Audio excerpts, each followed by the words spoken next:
We are conditioned to look for a spark, a sudden flash of inspiration, a viral success, or the arrival of a natural-born genius. But true resilience doesn't spark, it grinds. Consider a young man walking into ancient Athens. He has no connections and no influence. He carries exactly 4 coins in his pocket, wearing only the clothes on his back. His name is Cleanthes. Despite his absolute poverty, he arrived with a highly ambitious target: to study philosophy directly under Zeno, the founder and reigning master of the Stoic school. Zeno let him through the doors, but the city itself was far less welcoming. The intellectual elite of Athens mocked Cleanthes openly in the streets. They called him painfully slow, dull, completely unfit for the rigorous demands of philosophy.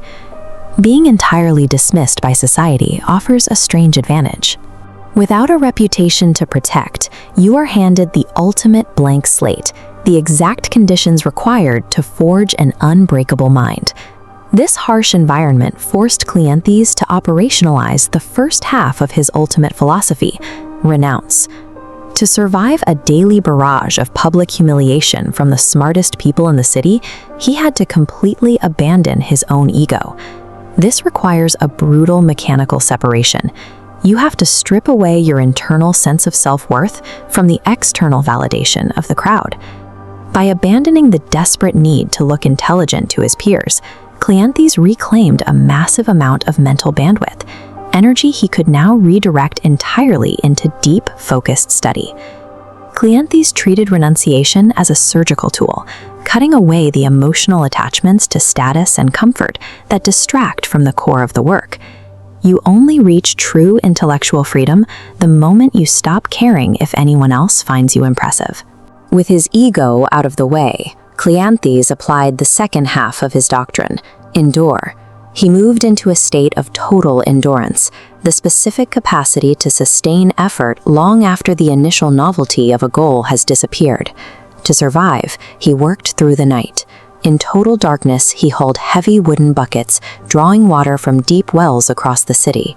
This manual labor didn't just pay for his education, it transformed the education from abstract theory into a lived reality. While others debated Stoicism, Cleanthes was physically embodying it every single night. We often view hard times as brief, passing phases. The timeline of his commitment is far more severe. He maintained this exact cycle, studying by day, hauling water by night, for 19 consecutive years without a break. True endurance rarely looks heroic in the moment.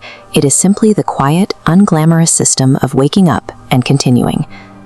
Then, Zeno died. A massive power vacuum opened at the very center of the intellectual world, as Athens waited to see who would inherit the Stoic school. The mantle did not go to the loudest speaker or the quickest wit. It went to Cleanthes, the man who had spent 2 decades proving the philosophy through his own exhaustion was elevated to lead the entire school. Zeno passed the leadership to Cleanthes because his 19 years of labor made him the living embodiment of the school's hardest truths. He chose the water carrier because the school required a leader whose understanding was forged in action, not just lectured from a podium. Most people quit their labor just before the foundation they are building is finally strong enough to bear the weight. Cleanthes simply outlasted them all. He would later distill his entire 19-year trial into 3 words: endure and renounce. Look at your own current struggles. Are you sitting around waiting for a flash of inspiration? Or are you willing to practice the deep, quiet art of continuation?